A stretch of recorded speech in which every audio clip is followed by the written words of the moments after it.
guests on today's Big Blend Radio Vacation Station Travel Show are going to tell us all about Palm Springs, California, how we can have a unique staycation, especially if you're in Southern California. Such an easy place to get to from L.A., even the Bay Area. It's just a beautiful area. We've got Joshua Tree National Park, all kinds of restaurants and shopping and gardens, and it's just a beautiful place to explore. So our first guest, we have Kimberli Munkres. And Kimberli Munkres, I love her name. I'm going to get it right. It's my thing today.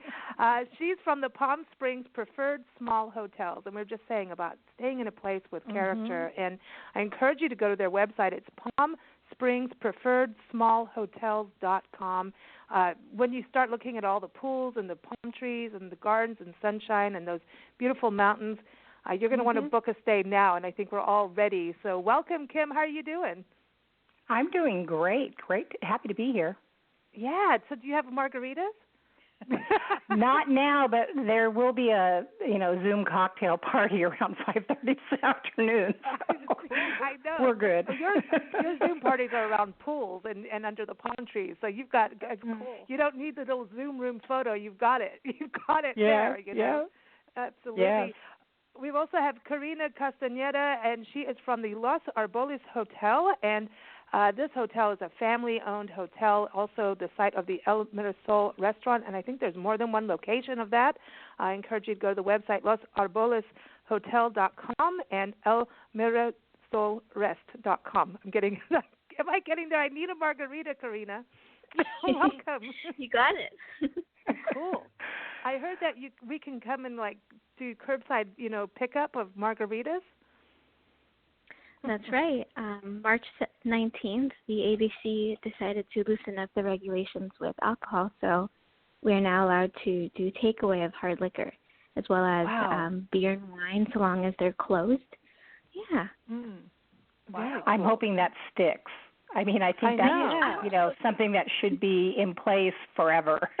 I think so too. I agree. I think so too. I mean, other states have drive-through liquor stores. We were talking about Natchitoches, Louisiana, drive-through daiquiris. That's still an essential business. And I'm like, it's so much fun. It is. Margaritas are essential. If you take margaritas away from people during a pandemic, we're going to have an angry mob. We can't have that. Yeah. Can't have that. So no, that's great that you're able to do that. Karina, let's talk about the hotel, because I was looking. It looks so charming, and this has been in your family for a little bit, right? That's right. It's been in the family for a little bit. My parents purchased a property, I believe it was the early 2000s, and opened in 2011. So we've been hosting guests since about almost 10 years, coming up next year. It's been a lot of fun. Awesome, because it looks so Spanish style. You've got 20 plus rooms. That's right, 21 rooms, and yes, the style is Spanish hacienda. The building was originally built in the 1930s, and when you arrive, you'll see a lot of its character has maintained throughout the years. Still have that Spanish tile, the pool right in the middle, lots of lush green gardens all over, the simple hacienda-style architecture. It's pretty cute. I like it. Yeah, beautiful. We were saying, talking before we went on the air that, just having these kinds of hotels and lodging options where you have the pool in the courtyard and you have your own door, it's kind of like you really savor the outdoors in Palm Springs, and I think that's what makes all the different small hotel properties so unique, and especially when we look at travel opening up again, we're going to look for places where private entrances and things like that, and being outside. Exactly. I mean, Palm Springs is known for its indoor-outdoor living. I mean, it's the original playground for outdoor living, really. Arts and culture, too. And the majority of the small hotels, and there are about 75 independently owned boutique hotels in Palm Springs. The majority of them, by far, are all built around that central courtyard concept. So you also have, fewer people per acre than you do at the big resorts. So, fewer people means safer distancing, and it's just, they're such amazingly gorgeous properties. Each one is unique and beautiful. You see, that's the thing. I think we also are, over the last 5 to 10 years, I'd say there's been a real change in how we travel. And it really, at first we thought, oh, it's the younger generation, but it's really not true. I see, just because Nancy and I travel full time on our Love Your Parks tour, we meet up with people of all ages all the time. Sure. And we're seeing that, people really, there's statistics and everything, but I just kind of like to experience it ourselves and meet all these people that we do, and they want an authentic experience. I think sometimes when it's business, you want to make sure you have internet and things like that, and I think that's also changed. Having been on and off the road for so long, we've seen the internet in the small hotels and has gotten better and better. So I think travel is you can really have a real experience. And right. The small properties that do it, and the innkeepers and the hoteliers seem to have like a really cool connection to the destination. There's really, you've touched upon a couple of those things. There's really 3 main reasons why boutique hotels have become so popular. One is that they offer such a localized approach. The innkeepers know all the really cool inside places to stay. They're very service-directed. Service is so important. And there is this attention paid to very intricate details. I like to remind people that many of the owners of these small hotels came from other lives, and they followed their dreams into the desert, literally. So when you are staying in these properties, you're staying in somebody's dream. All the details, you might be, the bespoke furniture, the collections, the attention to detail is so extraordinary at these properties. It's not something that the large chains can do because, they have to have their global corporate brand standards. So you have these very, very unique experiences when you stay in these hotels. Yeah, there's just such a personality to each place. That's what I enjoy the most is even when we're getting out of the car, the first thing I look at is like, where's the welcoming open door and the front of the place, and almost you can feel it almost instantly, the welcome. And that's something that I've always, as many places as we've been, I have to say, it is, in fact, I'm trying to think of a bad experience, and I can't. We've actually, I don't know if we're just really lucky, but I think hoteliers do an amazing job because there's so many things they have to handle. I think it's crazy good. Yeah, and Karina, I wanted to ask you because I know you've earned your degree in hospitality from Cal State Long Beach, right? So you went in and studied it. Because there's hospitality and it's changed through the years, but is customer service still at the very top that you're taught about hospitality? It really is, because at the very basis of it all, it's for the customer at the very end. So at Los Arboles, we focus on ultimate guest satisfaction, and a part of it means keeping track of who the guests are, what rooms they like to be in, if they have any specific allergies, or just knowing more about them. So we try and take as diligent as notes as we can with every guest, when they come in, like see who they come in with, talk with them, ask where they're coming from, what they're looking to do. So that way we have more of a specialized approach to each guest. Like we have some guests who come in every anniversary and they like to make reservations at specific places, so we'll help them with those reservations. Or we have guests who like to come in every couple of months and leave work in LA and they just come in they like their very specific room and they like to just hang out by the pool all day. So we have all different kinds of guests, and what's really fascinating is to see how everyone vacations like on their own terms when they come in. So some guests come in and they're going all over the place. They go check out Morton's Botanical Garden. They go see the waterfalls in the Indian Canyon. They go to Joshua Tree. They go up the tram. They go get coffee across the street at Coffee, or they'll go, they're just all over town. And then there's other guests who said, I'm staying in the hotel all day. And so, and at least at our property, it's doable because the restaurant's there. So you get inside margaritas, the full menu. And for most of the customers, I know exactly what they're going to want. You know, like they're going to want a Diet Coke right at 5 minutes after they lay out by the pool. And there's nothing more satisfying than, like, seeing them. You're like, oh, that's Debbie over there. Let me go take her Diet Coke. Show up with it. And she goes, I was just craving a Diet Coke. I'm like, I know, Debbie. It's all you drink. Oh, wow. Well, with that, you it's know, going to be margaritas or wine. Yeah, I'm really. just saying, but I love that because it is that attention to detail, and I think when you're a small hotel, you are able to do that, and that creates memories. And people, you know, they become very attached to the property.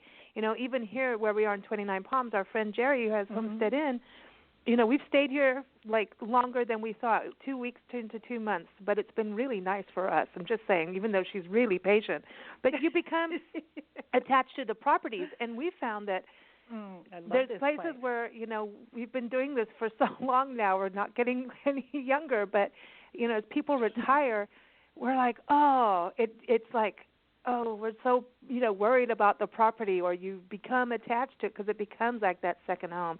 I wonder, too, you know, being so close to Palm Springs, not Palm Springs, L.A., San Diego, Orange County, that people just kind of make this their regular weekender. Do you see that a lot, Karina, where people just like, I'm here all the time. This is my place to breathe because everything's so hectic. This is where I go just to detox. Oh, absolutely. You know, and when I see their name pop up on the screen, like, oh, they just made a reservation, or if they call me, I know exactly what it is they're looking for. But absolutely, being so close to LA, a lot of people will come out just for the weekend. You know, people who work the regular 9 to 5 hours, and then there's also the people in the service industry in LA who come, you know, Tuesday, Wednesday, Monday, Tuesday, when it's a little bit slower in town, but we're still open, of course. You know. So it just if people find a way to escape, a place to go, and for a lot of people it's Palm Springs. That's awesome. And Palm Springs is so beautifully centrally located. I mean, it's an easy drive from Phoenix, from San Diego, Orange County, LA, even Las Vegas. We also get a lot of people who come down to the Bay Area. You know, it's a longer drive from the Bay Area, but they will come down, spend 4 or 5 days, and, you know, drive home. See, or they want the sun, you know, because up there they get a lot of mist and cold and rain, and then all of a sudden, hey, sunshine for sure. Exactly. All my Bay Area friends, they're like, the desert is trippy, man. It's very, you know. And then we've got a lot of friends from Europe that come here in the, you know, middle of summer and love it. They love it. They love the heat. It's amazing. Yes. There's so much fog in the Bay. They even have a name for their fog. I think it's called Carl. Oh, really? I didn't know that. That's interesting. That's funny. But, the fog is, I'm originally from the Bay Area, so the fog is a very ubiquitous, it is a character. It's part of the whole city.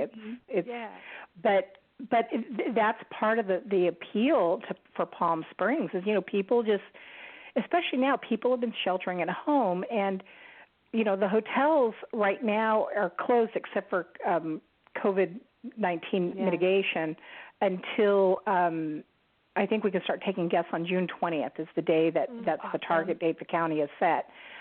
And we're already hearing from a lot of former guests saying, you know, I'm coming out as soon as I can because I know I need a safe place to stay and I'm tired of being home.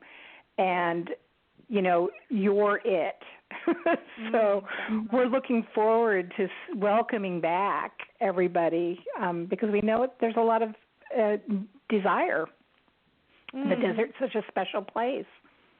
Yeah, I think for people to be able to come out and, like you're saying, you have so many different things, you know, to do in Palm Springs. And summer, it's like, yay, we can go back to our summer spot, you know, and have a good time. But let's talk a little bit about, you know, summer. People will be back on the road. I know, you know, I've been reading all the tourism stats, and, you know, shopping is even on the list. And, you know, some people are worried about the economy, but I'm seeing shopping. People want their retail therapy. They want to go to the hairdresser, and we have a problem. We need our haircut. Somebody has to cut this off, man. It's bad. I'm starting to look like Willie Nelson. I know. It's really funny. We all have long hair now. But you know, I think people are also knowing that people also know that they want to support local and small retailers and hotels and businesses.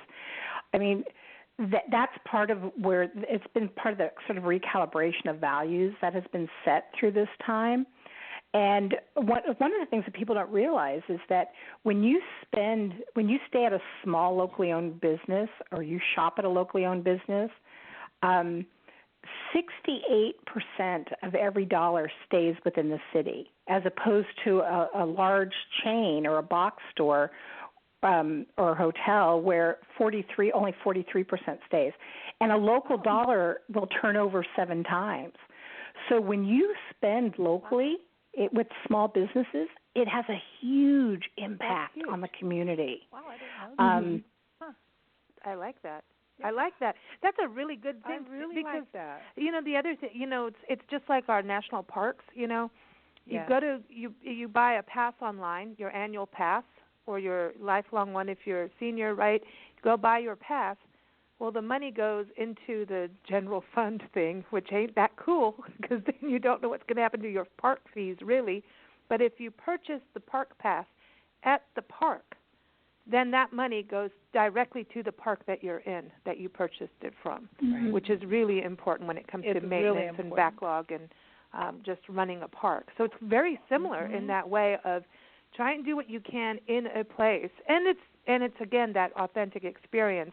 Now, what is it like in regards to events and things, Kim? Are you seeing that's events being postponed to like maybe fall, winter, or to next year? Yes, both. There will not be the usual events-driven. Palm Springs is always events-driven. There is something to do all year round, but between January and the end of April, it is just a jam-packed whirlwind of events. So things are, everything. There are no major events. Restaurants will be operating differently when they are allowed to reopen, other than for takeout like they are now, and curbside pickup. So I think the first several months of visitors coming to Palm Springs, it's not going to be the whirlwind of activities like people have been used to. It's going to be quieter. It's usually a little quieter in the summer anyway, but so, it'll be a somewhat different vibe. But, as Karina was saying, a lot of people come to town anyways just to hang out. People like to just sit by the pool and decompress. And that has always been an important aspect. Palm Springs has that refuge aspect, for people. It's a little oasis. Well, people are going to want to get out of their house where they've been cooped up. Yes, they're going to be a little stir crazy, and they're tired of their projects now. And the puzzles. They're over the jigsaw. Puzzles, the honey-do list, and the baking is going to be done. Summertime, nobody wants to be baking. Yes, they want the margaritas full of baked goods. Yeah, they want to go see Karina and have margaritas and and sit by the pool. But here's the thing too. When everyone starts coming out. Linda Kassam, the Food Wine Shopping Diva, she's the president of the International Food Wine Travel Writers Association. I know she went on a trip, and so did Sue Montgomery, also a travel writer and part of IFTWA. And they both came back and we interviewed them about, their time. And they were both talking about how Palm Springs has kind of gone through these changes in regards to keeping its history alive and its traditions, but at the same time moving forward to being pretty contemporary. And I think that's an exciting thing where you're able to do both, and it's like a good balance. And it seems like that, Karina, even with the hotel, that's what you're doing too. You're keeping a nod to the past, but looking forward to the future. Of course. And, if you look at how Palm Springs started in the beginning, it was a refuge for Hollywood. People who were in front of the screen and behind the screen. So I think that is really what has kept it going and what has allowed Palm Springs to be such a visitor-friendly location. You know, we have a lot of places for people to eat and drink and to experience fun things. You know, whether it's by the pool or taking a BMW race car out in thermal for a couple hours. You know, so I think that's also what just continues to add to the. Do they still do the drive by the famous people's homes kind of thing? Or is that gone now? Oh, they do. Mhm. They do, and then people. There are people walking tours. Check There's different ways to do those. So you can do walking tours, biking tours. I don't know if the big bus company will be doing their, celebrity home tours or how they're going to be doing it. But there are a number of different ways to experience that. Palm Springs, it's, that style. Palm Springs has style, and it's, so cool. And it's everywhere. That's it. The style part is interesting because you got the retro look and all the, the modernism and the, architecture, is a big deal. But what about in regards to public art? Because I was thinking that, even right now, gas prices are the lowest it's ever been in California. So you could take a slow drive around and look at all the public art, kind of that kind of treasure hunt. And even once things reopen back in the summer, that would be something people can do. So is there a lot of public art for folks to experience, or is it mostly architecture? There's quite a few public art. I mean, there's a statue of Lucille Ball, and I think it's Gene Autry downtown, and there's a couple different murals throughout town as well. There's also this really big art installation with these very large baby-looking structures right in downtown in front of the art museum, which is pretty neat. But yeah, I mean, honestly, like when I tell guests when they check in, they say, "Oh, can I go check out some cool Hollywood houses or actor houses?" I said, "Of course." And we have this big map of the town, and so I kind of put X's on the cool spots for them to go see. So they take their map and they can walk through the neighborhood, take a bike through it, or drive around. But yeah, honestly, if you just walk outside, just walk out, you will find something pretty to look at. If not, get a nice little walk in. Yes, that's really good. And I think about it too. This whole group of small preferred hotels for Palm Springs. Kim, isn't this also really neat because aren't all the hoteliers working together? Like if they're full, go see my friend over here.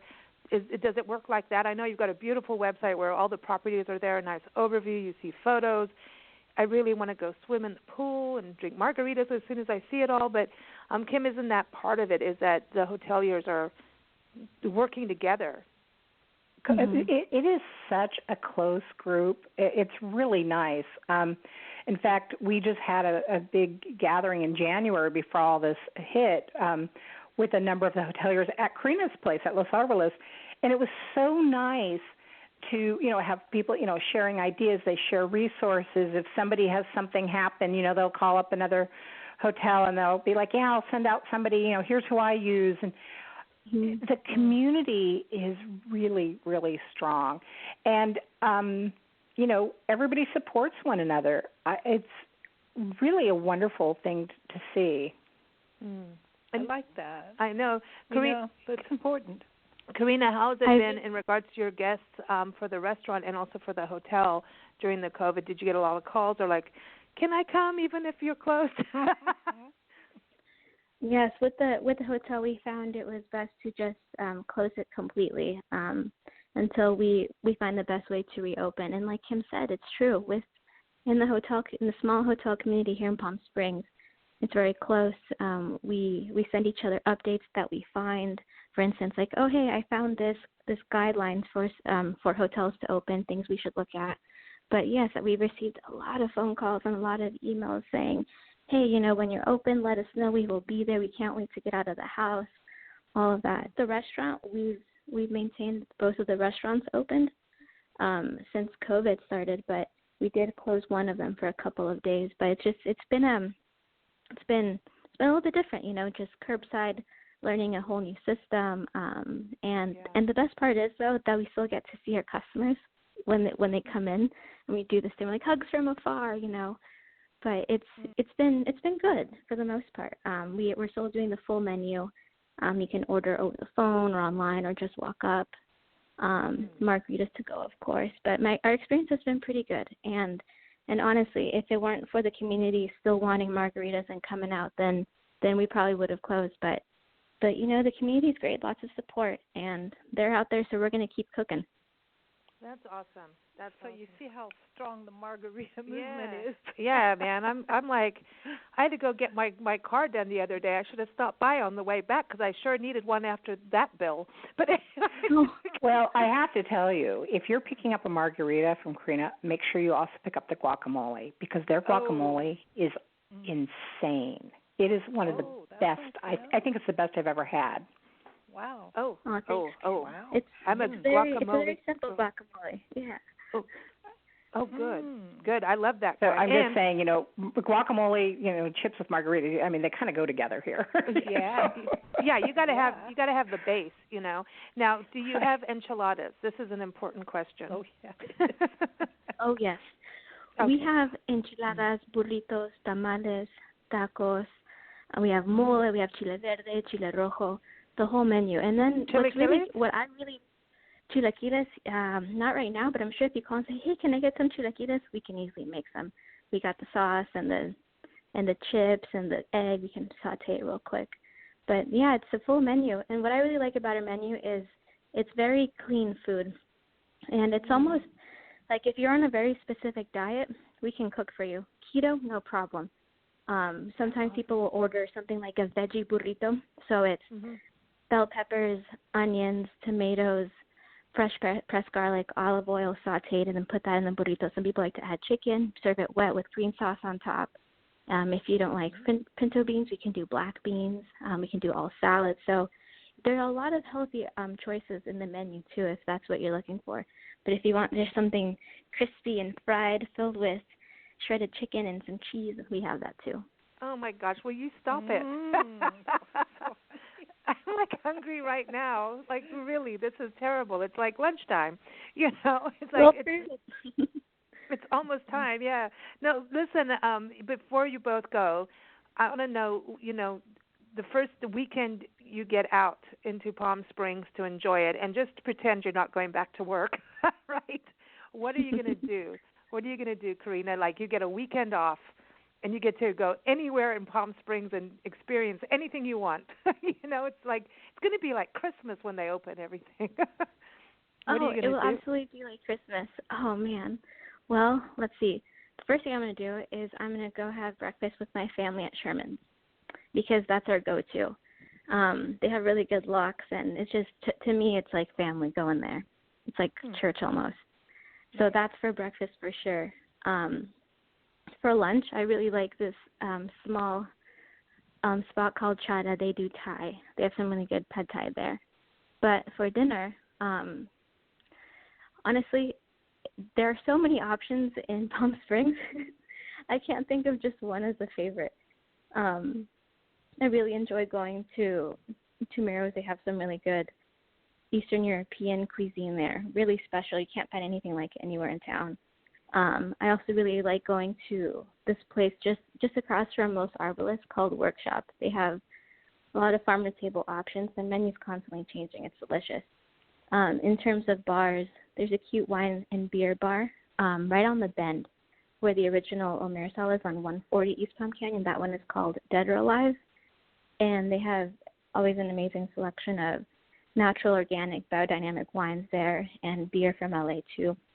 It's really tasty. And then a microbrew just opened in town a couple months ago called Las Palmas, and they just started brewing and bottling their beer too, and it's so good. It's going to be a fun weekend for sure. Are you going to do anything to work off the food? Yeah, I mean, is this like a total food and eat, drink, and be merry weekend? I mean, she's like, that's it. She's not going anywhere else but restaurants and bars and wine bars and breweries. I mean, I'm hanging with you. I'm going with you. Yeah. I think we need a limo. Honestly, well, you could, or you can just walk around town. Town is so small and so close, and what's a 20-minute walk from here to there? By then you've already started to digest your food and you're ready for the next bite. Man, okay, now what about the nudie bridge? It's a walk and eat tour. Listen, we have to bring up the nudie bridge. Yes. I've heard about the nudie bridge since I was a kid. I remember my mom telling me one time, we were driving, and the mom goes, "Hey, you know what that bridge is?" And I said, "No, Ma, I'm 6." She goes, "Well, that's a nudist colony. We have a couple in town, and that connects to spaces where people who like to be nude go." And I remember thinking, that is amazing. A place where you can just be naked all day, you know? Yeah. But go yes, to restaurants and breweries. Well, I should point out that we do have out of our small hotel group, we have maybe 15, 16, Karina, hotels that are clothing optional.